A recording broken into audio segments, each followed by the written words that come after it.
سلام و دور خدمت همه بینندگان عزیز. بیبی گوست هستم، اومدم با یه ویدیوی دیگه و امیدوارم از این ویدیو هم مثل ویدیوهای بعدی و قبلی که گذاشتم اولین ویدیوم بود لذت ببرید. همونطور که قولش دادم دومین ویدیوی من که روز یک شنبه که میشه فردای شنبه که دیروز ویدیومو گذاشتم، نیت فور اسپید هیتو که تو ویدیو اولم هم گفتم که قرار نیت فور اسپید هیت ویدیوی بعدی باشه و امروز اومدم به قولم عمل کنم. احتمال خیلی زیاد امروز هم لایو بدیم، پس حتما ما رو دنبال کنید و چنل ما رو سابسکرایب بکنید و زنگوله بغل چنل رو بزنید که نوتیفیکیشن چنل ما فعال بشه. چقدر زر زدم و اینکه حتما ویدیوی ما رو لایک کنید. دمت گرم. بریم سراغ نیت فور اسپید هیت. خب سلام بچه، اومدیم توی نیت فور اسپید و اینجا داره خلاصه که میخوام ماشینامون رو بهتون نشون بدم. امروز قراره که این ویدیو ماشینای نیت فور اسپید هم بهتون نشون بدم که امیدوارم لذت ببرین از این ویدیو. حتما چنل ما رو دنبال کنین، لایک و کامنت فراموش نشو. ما رو دنبال کنین دیگه آقا، ما رو حمایت کنین. خلاصه که دیگه قراره ویدیوهای خفن‌تر، سطح بالاتر، گیم‌های بهتر و مدت زمان بیشتری بذاریم و احتمال زیاد امروز لایو هم داریم. من آیدی سروش هم رو در داخل دیسکریپشن میذارم، حتما برید سروش رو دنبال کنید. دمتون گرم. یعنی چنل سروش هم برید دنبال کنید. دمتون گرم. خب لیتس گو بریم ببینیم که این اولی ماشین منه، پورشه 911 جی تی 3 آر اس ریسینگ یعنی و دوزونی که خیلی خفن. بریم توی گاراژمون اسپم کنیم اینو. خب اولین ماشین نیسان تایپ ایکس 1986 که 1996 که من اینو خیلی دوستش دارم و فوق العاده خفنه، مخصوصا رینگاش که خدایی خفنه و خلاصه چینیمینی و اشغال. آره دیگه آقا، ایزی پیزی لیمتس کویزی، خیلی هم باحال کاستوم و اسپورتش کردم. میریم سراغ عشق من، نیسان جی تی آر پریمیوم سال 2017 سال ساختشه که تقریبا میشه گفت چند سال پیش میشه، 6-7 سال پیش. و اینم نیسان پریمیوم جی تی آر که اصلا فوق العاده است، مخصوصا صداشو. اینجا هم که چینی مینی و خلاص ژاپنی و از قدیم گفتن دیگه نون تو روغن چینی مینی است اینا. و عشق زیبای خفته نهفته زهفته رعوفال زرت و پدولش. خب این داداشمونو دیگه فکر نکنم لازم به توضیح باشه که لامبورگینی اسویه که فکر کنم سال 2010 اومده که بله اسمش هم ایتالیاییه، نمیتونم بخونم.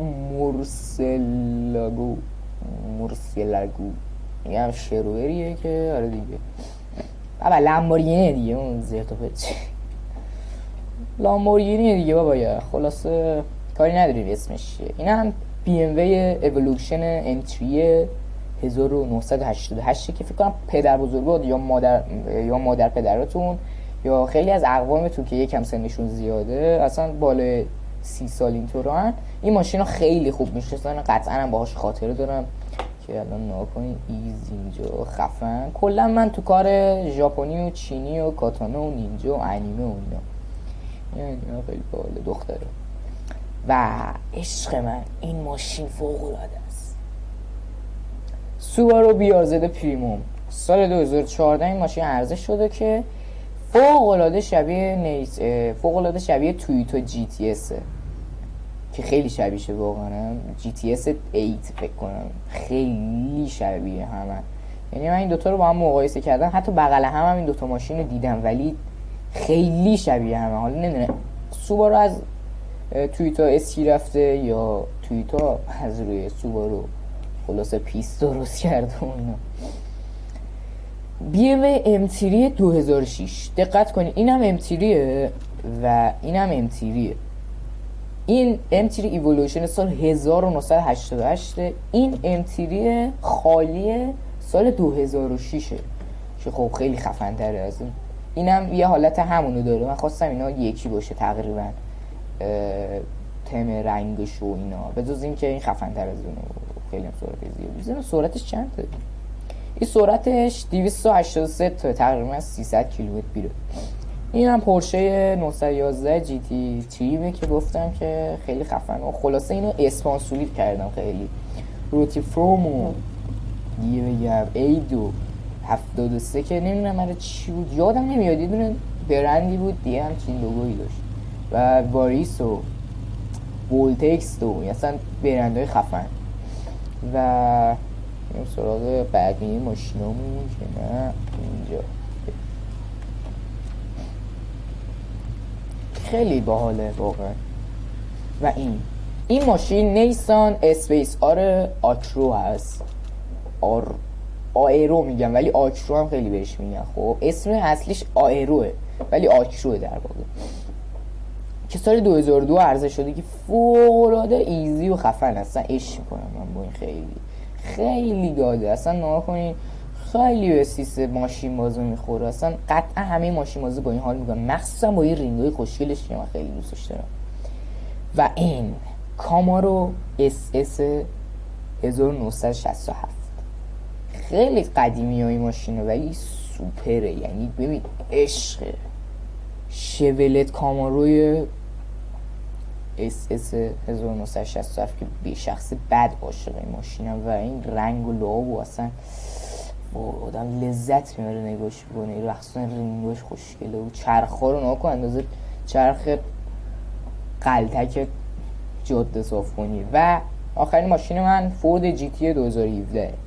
این فورد جی تی خیلی ورژن‌های قدیمی و اینا هم داره که واسه مسابقات لمانز استفاده می‌شده، ولی حالا جی تی نسخه ورژن جدیدش هم فورد ساخته که دمش هم گرم و اصلا حالت آیرودینامیک رو می‌بینی که اینجا سوپر سلام میکنه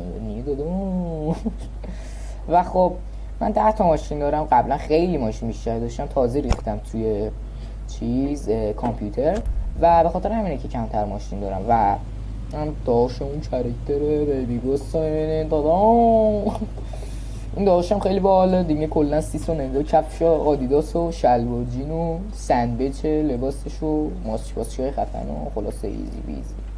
امیدوارم از این ویدیو هم لذت برده باشی، حتما ما رو سابسکرایب بکنین و امیدوارم که با ما لحظات خوش رو سپری کرده باشید و ما رو به اشتراک بذارین ویدیوهامونو، هم برای دوستانتون هم برای دیگران و هر کسی که میشناسید. و حتما کامنتاتون رو بذارین، حتما میخونم، بگید واسه ویدیوی بعدی چیکار کنم و چه بازی رو بذارم. و ریاکت و لایو و جاست چت و اینا خیلی داریم، حالا بعدا میذارم براتون و امیدوارم از این ویدیو هم لذت برده باشید. تا ویدیوی بعدی شما رو خدای بزرگ و نگهدارنده میسپارم و حتما ما رو حمایت کنید و تا ویدیوی بعدی خدا نگهدار.